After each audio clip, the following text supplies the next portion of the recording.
ನರಿ ಮತ್ತು ದ್ರಾಕ್ಷಿಗಳು. ತುಂಬಾ ಬಾಯಾರಿದ ನರಿ ಕಾಡಿನಲ್ಲಿ ಅಲೆದಾಡುತ್ತಾ ನೀರನ್ನು ಹುಡುಕುತ್ತಿತ್ತು.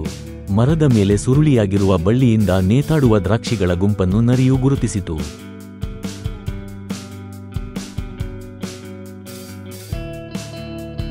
ನರಿ ನಿಜವಾಗಿಯೂ ಸಂತೋಷವಾಯಿತು.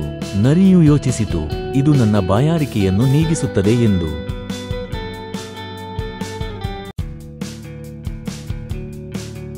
ನರಿ ಹಾರಿತು, ಆದರೆ ದ್ರಾಕ್ಷಿಯನ್ನು ತಲುಪಲು ಸಾಧ್ಯವಾಗಲಿಲ್ಲ. ದ್ರಾಕ್ಷಿಗಳು ನದಿಯಿಂದ ತುಂಬಾ ಎತ್ತರದಲ್ಲಿ ಇದ್ದವು.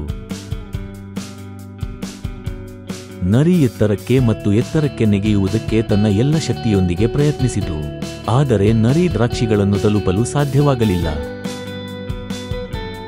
ನರಿ ಅಂತಿಮವಾಗಿ ನೆಗೆದು ಕಡೆಗೆ ಈ ದ್ರಾಕ್ಷಿಗಳು ಹುಳಿಯಾಗಿರಬಹುದು ಎಂದು ತನಗೆ ತಾನೇ ಹೇಳಿಕೊಂಡು ಅಲ್ಲಿಂದ ಹೊರನಡೆಯಿತು.